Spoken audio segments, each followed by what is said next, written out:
Welcome everyone. My name is Kate Doom Patel with Achieving the Dream, and I am with Trudy Burrs and Jan Liddon, and we're going to be talking about how to present data and information in a workshop setting. I want to also remind you that later on next week we're going to have a webinar on how to design and lead an engaging workshop.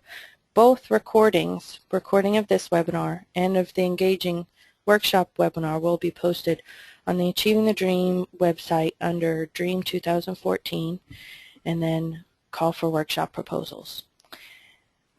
Again, welcome everyone. At this point, I'm going to turn it over to our two data coaches, Trudy and Jan.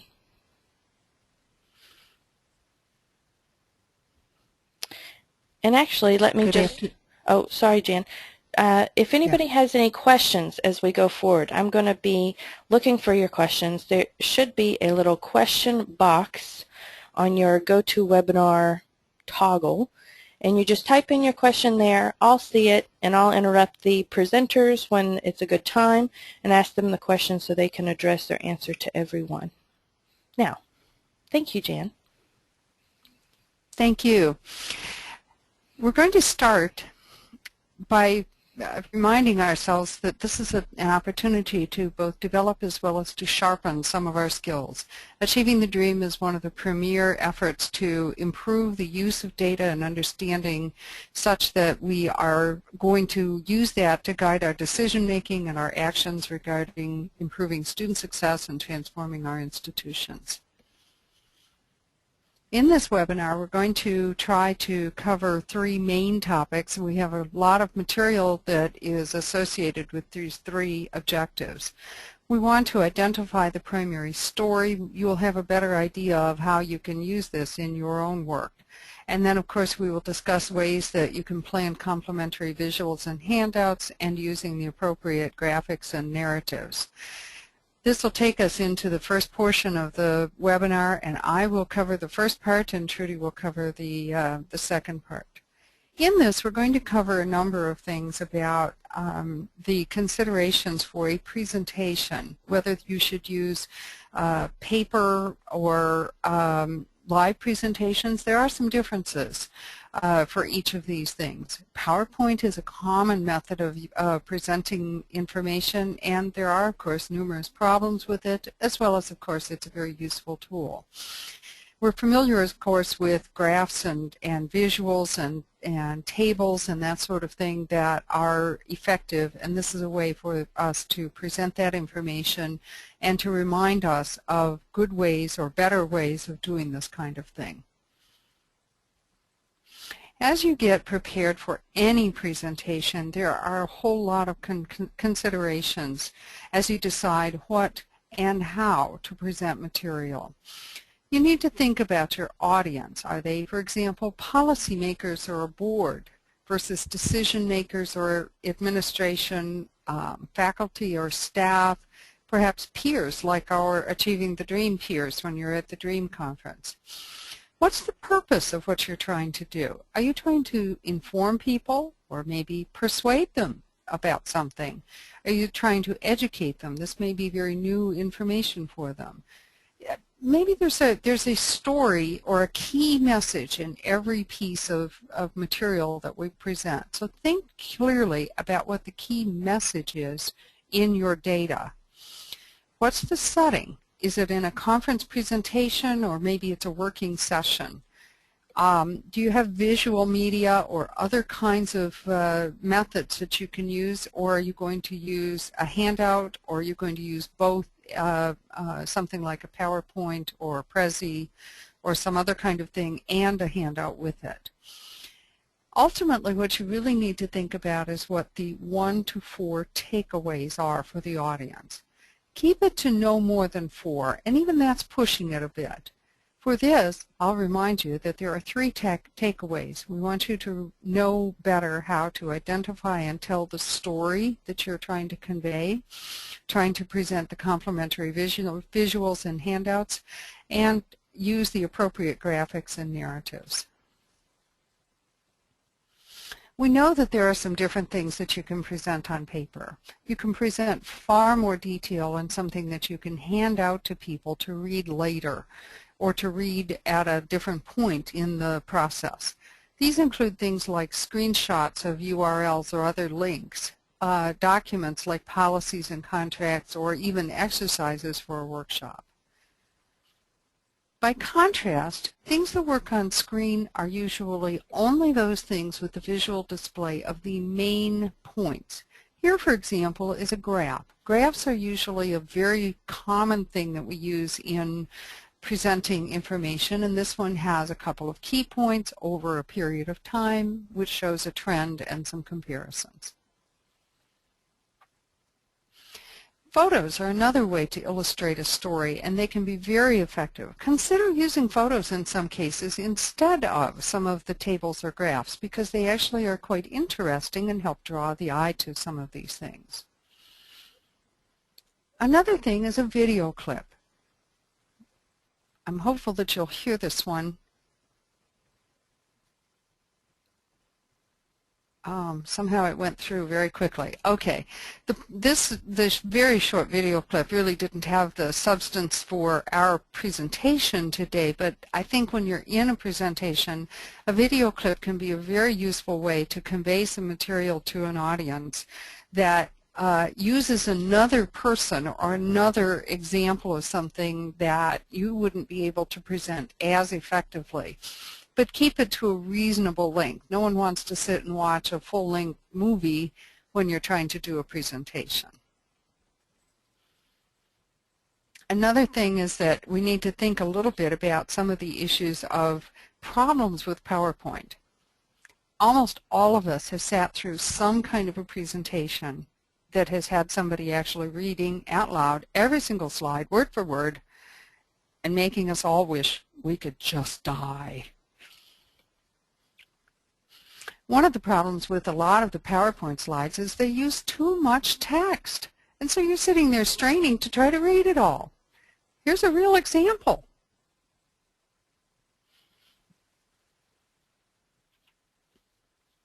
And then similarly, even if you reorganize it like this and put it into bullet points, it's still too much text. Wouldn't this be much better in a handout? Clutter and distractions fail.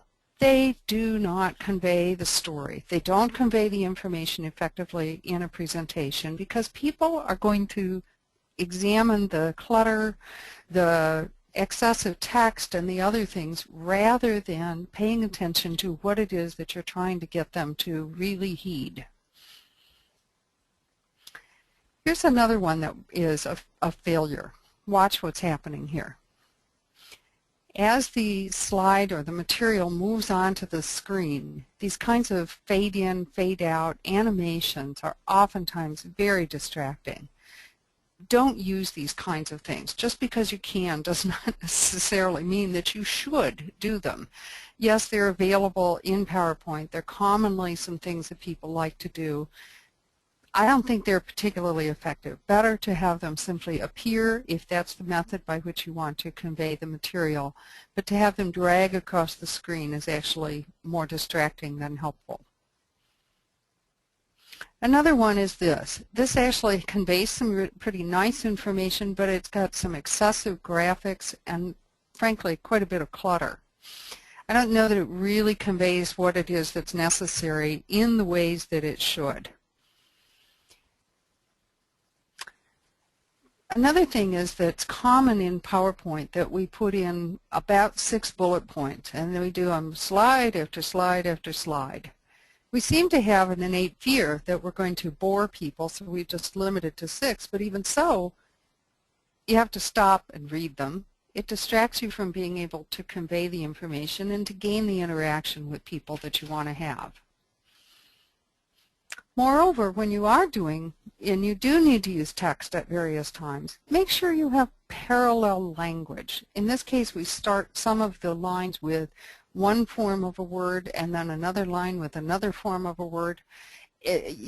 Make the language parallel so it's very quick and easy to read. make sure you're choosing fonts that are very, very good, that are the appropriate fonts. For example, these are all 36-point font. They are usually the best font to use to be able to read from almost anywhere in the room. They're large enough that you can see it quite well. But you can see quite a bit of variation in these different styles in how readable they are. In general, stay with the type that are the sans serif fonts. In other words, they don't have those little extra pieces on them. Don't use the fancy fonts, and don't use all caps. Arial is always a safe option. If you do use the serif fonts, go easy on them. Watch out for italics and that sort of thing. And please be very careful about colors. If you've ever worked with anybody who's colorblind, you'll know that putting red and green next to each other is a disaster. They can't read it. Similarly, size, as I mentioned before, does matter. So as you can see on the next slide, Arial 6 or 36 is the type that you want. Then what we have is be careful of animation. I've already mentioned that sometimes the slide in, slide out kind of thing is a disaster. But animation that plays and repeats over and over again is really more of a distraction. Frankly, I call those dancing bears. They're just not very helpful because they jump up and down and draw your eye away from everything else. Likewise, watch out for the annoying side effects or sound effects. I'm not sure this one is playing, but it comes with some applause. And when you're in a room and you're trying to listen to it, it really is not a very effective thing. Okay, now we're going to talk about some of the kinds of things you can do with graphs. Graphs are a very common thing for us to use in achieving the dream because they do tell the story quite well, especially if they are effective. And you have to choose the right graph. We have a number of options that you can use, but in telling the story, you need to, A, select the right graph, and as Trudy will explain in a couple of minutes, you have to present the graph effectively. So let's go through and identify some of the kinds of graphs that you can use for various kinds of things. Bar graphs are very common, and they are often used to compare groups in various kinds of ways. Here, for example, we show the persistence by gender for a single cohort over time. And you can see how that has played out with the size of the bars across to show 100% at the first semester and then decreasing percentages as we go along. Line graphs are similarly effective, especially if you don't use too many of the lines. Several things about this one I'm going to point out. One is that it uses the little icons or shapes that differ so that even if you can't see the color, you can still see the little X or the diamond or the triangle or the square. And that helps you distinguish one line from another. It also helps you, again, sometimes no matter what you do, you might end up with a red and green next to one another, but you can still tell that a diamond shape versus a triangle shape is different. And you could print this, for example, in black and white as well.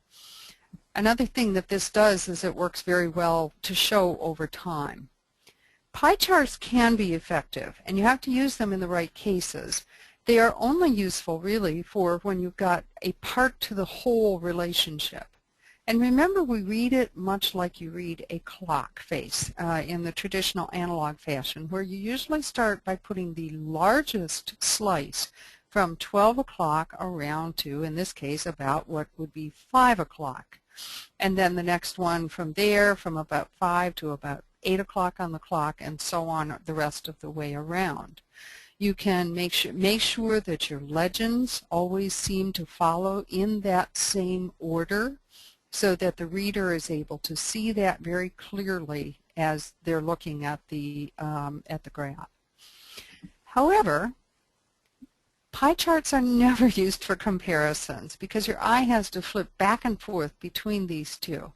Better to use another form of a graph in this kind of case when you want to do a comparison. Stacked bar charts are another way to present information. In this case, we actually are showing the absolute number of each group and the total group over a period of time, so that you're seeing, for example, the size of the fall '08 cohort and then each subsequent fall's cohort. Each one is a unique group of people. Likewise, stacked bar charts are very effective to show the percent for part-to-whole relationships over a period of time. This would be a much better way to show something than would be having two or more pie charts to compare, because this enables you to see that one or more of these segments is growing or diminishing over time. Scatterplots are not used as often, but they certainly can be very useful in showing correlations. As you can see, up on the left side, the y-axis, you can see the grade point averages of students, and then on the x-axis across the horizontal line, you can see the credits attempted, and the linear GPA line illustrates the correlation between the number of credits and the GPA of the students. It becomes fairly clear by showing it in this manner. Tables are very useful as well. I don't want us to forget that they can be very helpful. More often, however, these tend to be useful in a printed item that you would hand out. You might use them, at least in some limited fashion, in a presentation on a screen, but with this, there are a number of features you need to think about. Being very clear in using the comma separators, keeping the percent figures very simple, and using the colors effectively to try to illustrate some of the things that stand out. There is a place for tables. Just be careful not to make them very cluttery. Really, ultimately, the very best is put them in a handout, not in a PowerPoint. Moreover, if you do have them either in a handout or in a PowerPoint, don't do like this one has. Do put in the comma separator so that you can read that something is 9,825 students versus 9,825. It helps the reader get through it much better.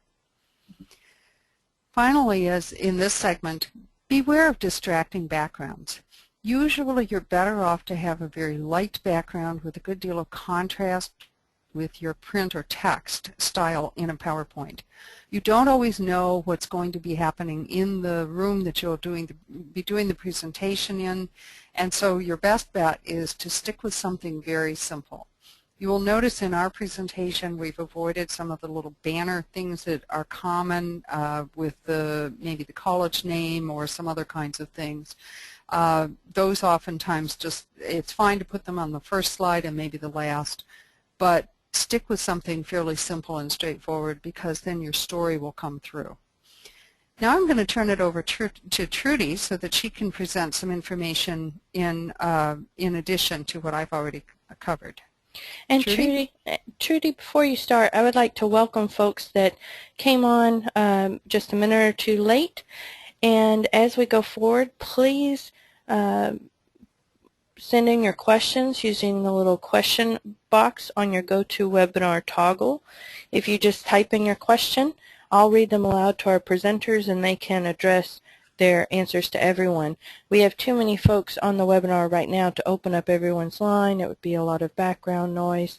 So we're going through the question box to have a two-way communication.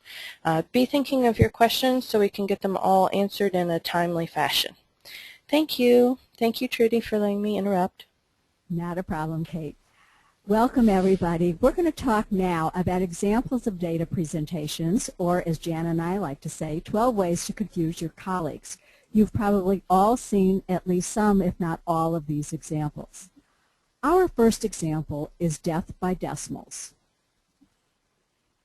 It's very often the case in Achieving the Dream that we want to look at data such as the developmental math success within 2 years by students who place into developmental math. This is a cohort tracking approach. We use tables in a handout, and please don't present tables like these in a PowerPoint. Notice here we have 2 decimal points.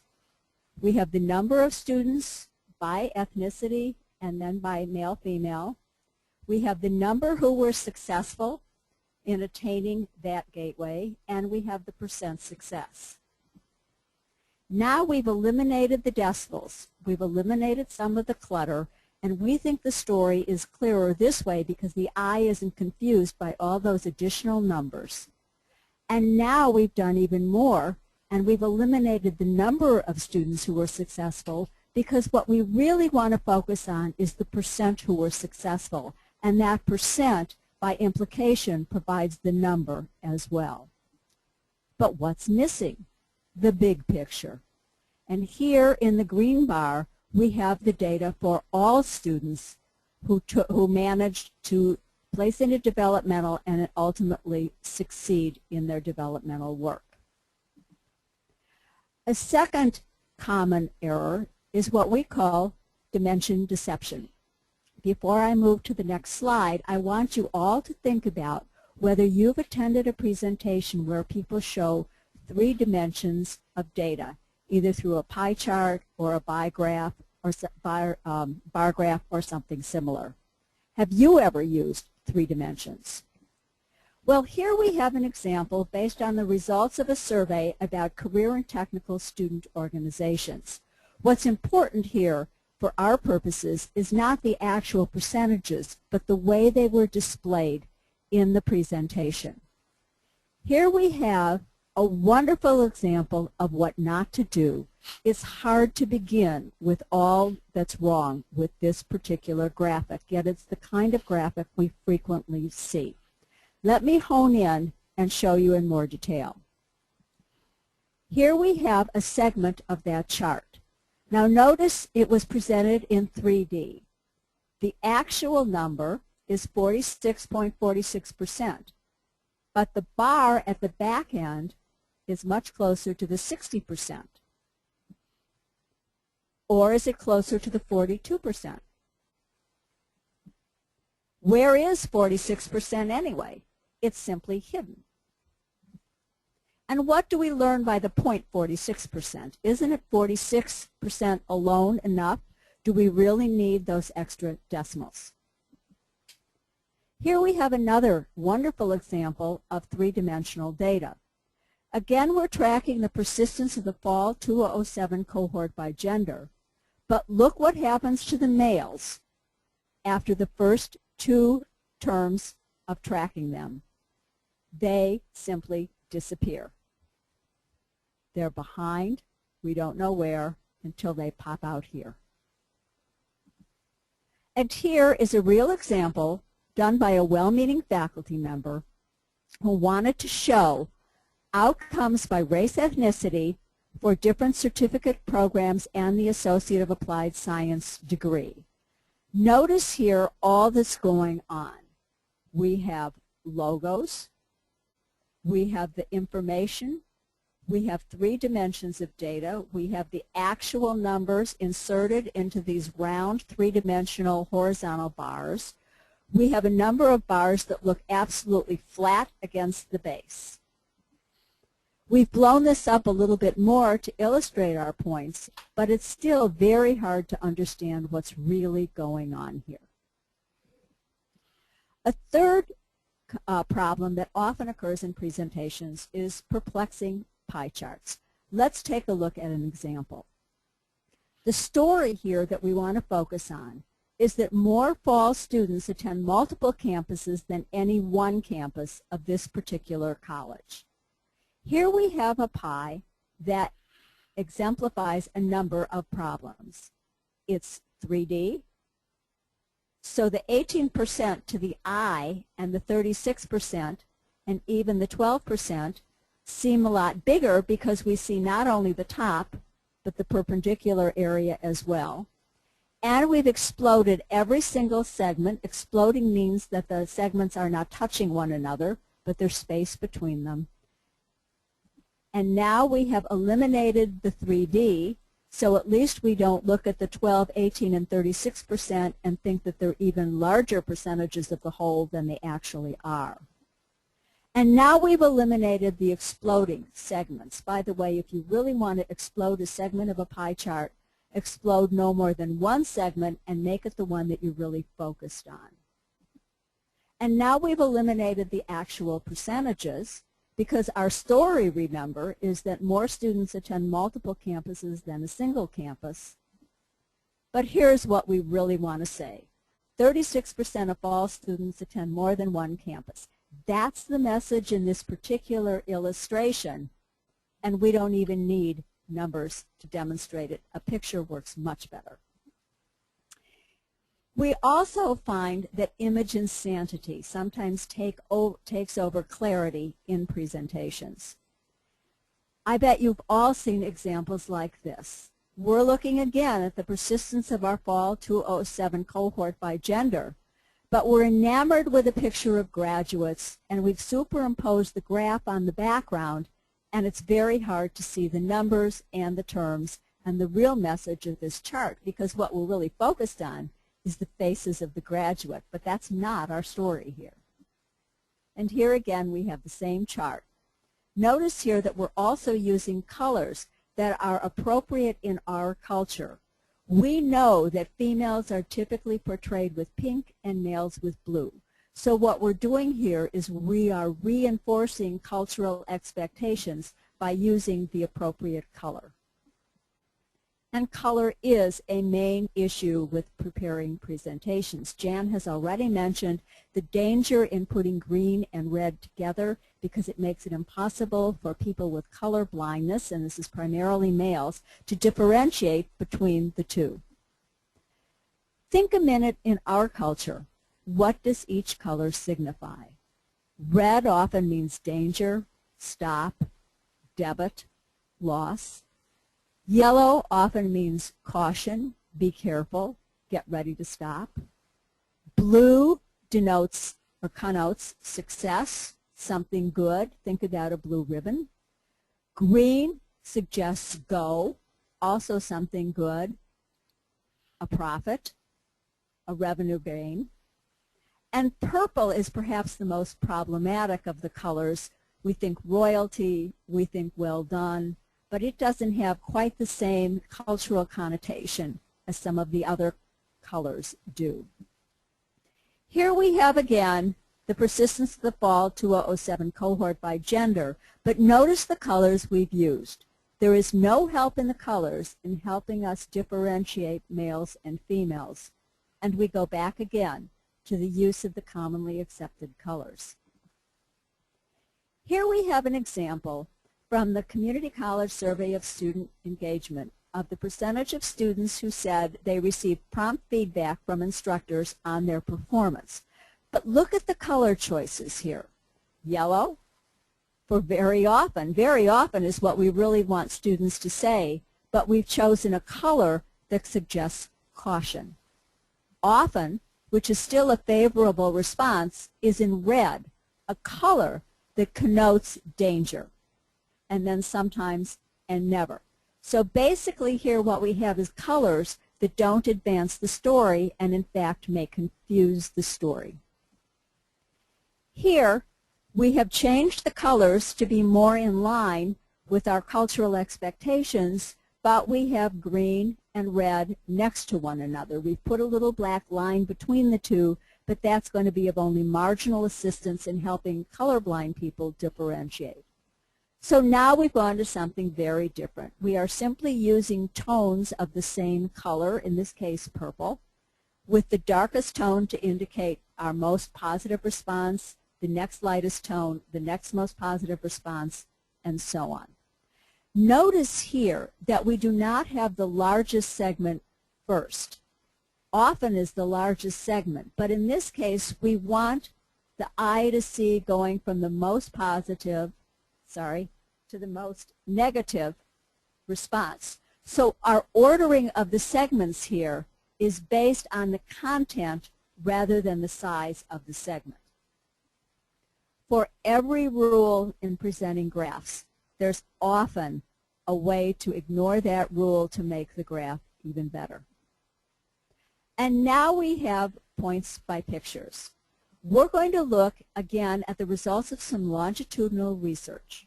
We're going to look at the same set of students over an extended period of time, and just as a brief reminder, a cohort is a set of students who share one or more attributes. And once a student is in a cohort, the student never leaves the cohort.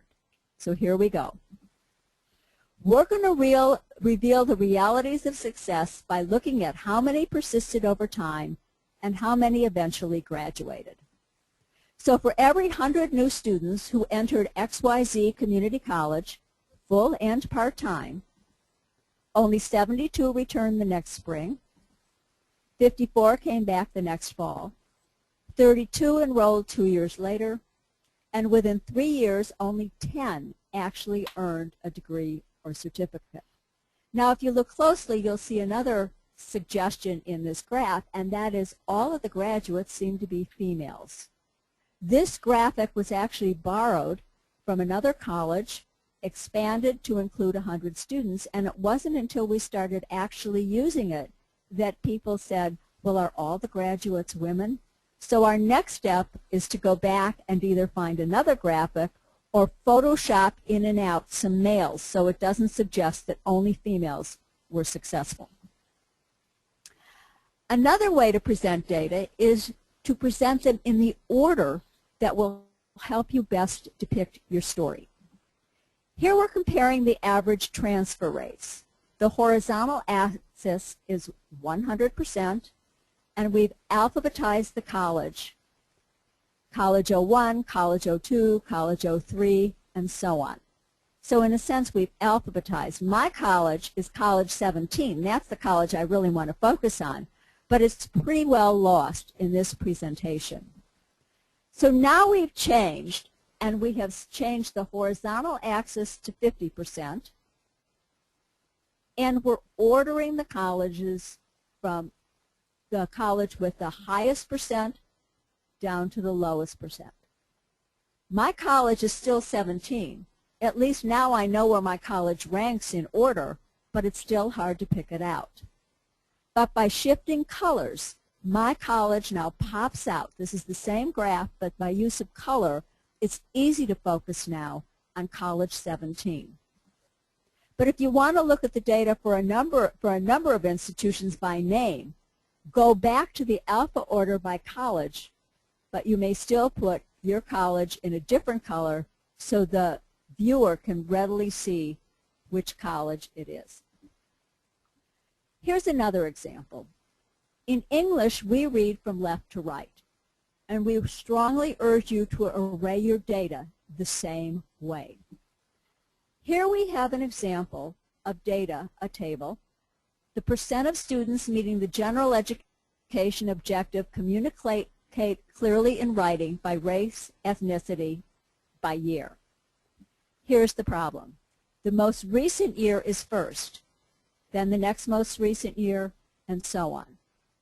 In fact, this year should be here, this year should be here. In other words, help the reader look at the data quickly by using commonly accepted ways in which we typically read information and read language. We've also seen in visual presentations what we call lethargy by lists.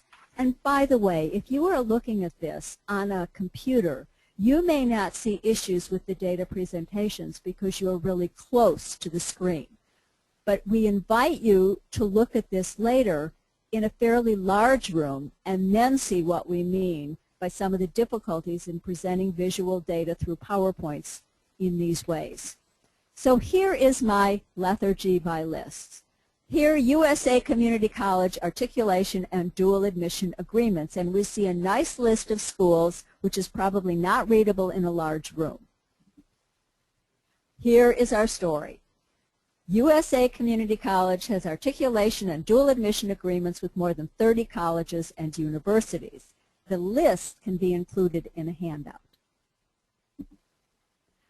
Document drudgery is another common misuse of presentations. Here we have an example of an articulation between my college, which happens to be Oakton Community College, and Drudgery University. How well can the viewer see this example? Probably not at all. So another example of not feeling the need to put dense documents up on screen. And wretched readability. Here we have colors, the white against the blue, which are very difficult to differentiate the letters from the background, and small fonts. Again, these kinds of presentations can be remarkably effective in handouts and equally dreadful using PowerPoints. And finally, we come to the favorite, turgid tables. We know that tables are the workhorses of data presentations. But have you ever been to a presentation that goes like this? You probably can't read this. And here we have the budget of my college for fiscal year 2011. Imagine this up on a screen. It cannot be seen. And so now I'm going to move the mic to my colleague Jan for some final remarks. And I'm going to also repeat what Kate has often said, and that is if you have comments or questions, please insert them in the box. Kate, do you have anything more to add to that? Only that as we come to a close and you give your final words, we want to make sure we capture all the questions that you have and answer them in a timely manner so that we get to them all. Thank you. To sum up here, we've got a few final words to the wise.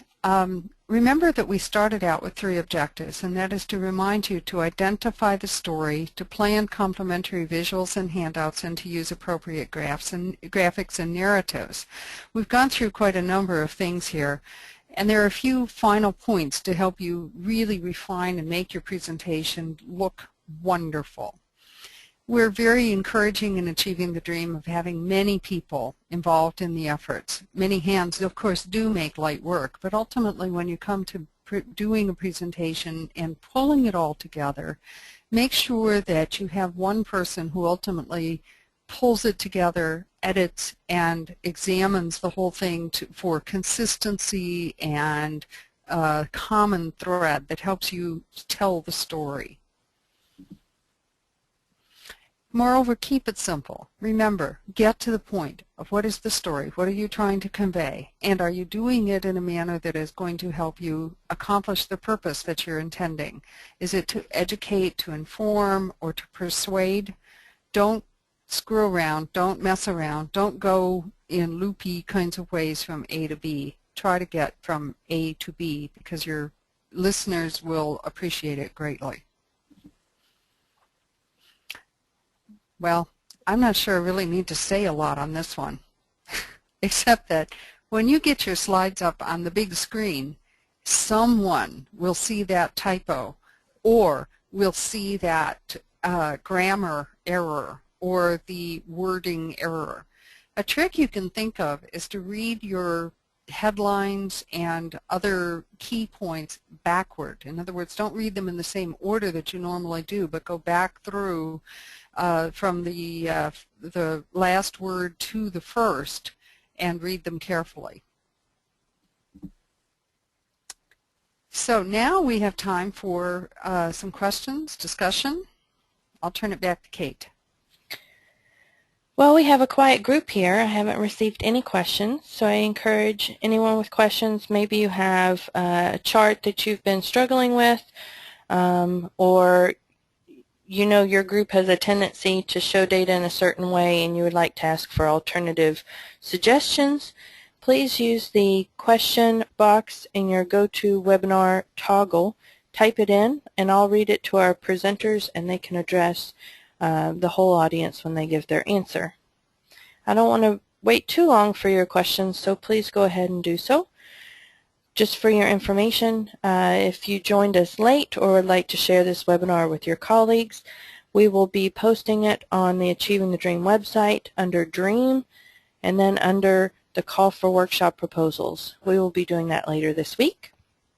Later next week, we will be posting a recording of a webinar on how to design and carry out an engaging presentation in a workshop environment. And after both webinars are posted, we'll be sending around an email to the whole network, alerting everyone that they are available. And they're not just for preparing for DREAM. They are general professional development if you have groups of folks that might need a hint very nicely. You might refer them to this webinar. It should be posted for a while. I don't have any questions yet. I have a comment that this was very helpful and they don't have any questions. But we'll just wait another minute. Here, let's see. If it helps any, this is Jan. One of the things that I have noticed is that over time, even in my own practice, I've gotten much sharper at working on these kinds of graphics and presentations. My tendency when I was early in my career was to do the three-dimensional graphs because they looked so cool. And then I found that one of them appeared in a, not one that I created, but someone else created, it appeared in an accreditation report, and it completely skewed the point. And it really put us in some jeopardy with the accreditor. That's an example of not just a poor communication, but something that really can go awry. And so I've learned over time and through some hard experience, hopefully nobody else has to go through that kind of angst and trauma. We do have a question. Can you provide tips for selecting the best type of graphic for specific types of information? Any rules of thumb? Well, this is Trudy. I think we've embedded some in here. A pie and pie graph and bars can show the relationship of parts to the whole. Lines can show trends over time. Bars can also show that if you have a number of bars arrayed across an axis that shows different points in time. We're big proponents of pictures, though we don't see those being used very often. In my experience, the couple of greatest problems people have with presenting data are, in addition to three dimensions, is the overuse of decimals that suggest, first of all, a precision that doesn't always exist, and secondly, and really more important, really obscures the real story, because is there really a difference between 19.87% and 20%? Hardly ever, unless we're talking about grade point averages, and of course we don't have grade point averages of 19 point anything, at least that I'm familiar with. I think we shouldn't stay away from tables because those are the best ways to present a lot of data with clarity. They just don't work for visual presentations. They simply belong in handouts. Another thing to think about, building on that, is to consider combining some categories, particularly when you have a very, very small proportion or very small number. That's oftentimes seems like it's politically incorrect, but it is really going to help a great deal. So, for example, if you have one group of people that is consistently only one or two or a handful of your students, and then there's another group that similarly is only one or two or a handful, you may consider combining those two for presentation purposes so that you don't have, for example, a pie chart that has 20 slices or a line graph that has 20 different lines running across it. That's confusing and it's really difficult, and it does detract from what you're trying to convey. Any last words of wisdom, ladies? Let's make these presentations at DREAM the very best that you've ever done. And I would add to that, it takes a long time, and it seems often counterintuitive, to simplify. It's much easier to present a visual presentation that's dense, with decimals, with clutter, with logos, with fancy devices. But as Jan said earlier, just because you can doesn't mean that you should. I don't want to count the number of hours it took the two of us to put together this presentation. I don't know about you, but I've still seen things in it that need revision. And so the work is almost never done, and it is time-consuming. Well, I want to thank our two Achieving the Dream data coaches, Jan Linden and Trudy Burrs, and I want to thank all the participants. We will be posting this again on the Achieving the Dream website later this week. Later next week, we'll be sending an email around to the whole network alerting everyone that these are available for your reference. And good luck with your dream proposals. If you choose to submit one, you can always ask questions about putting together your dream proposal. I should put the email address up on the PowerPoint slide, but I didn't. You can send any emails to events, that's plural, at achievingthedream.org, and they'll come to me, Kate Doom Patel, and I will respond as quickly as I can. And my job with Achieving the Dream is to make Dream the best it can be, and so I'm happy to answer any questions that you have. Thank you very much, and have a great day. Thank you, everyone.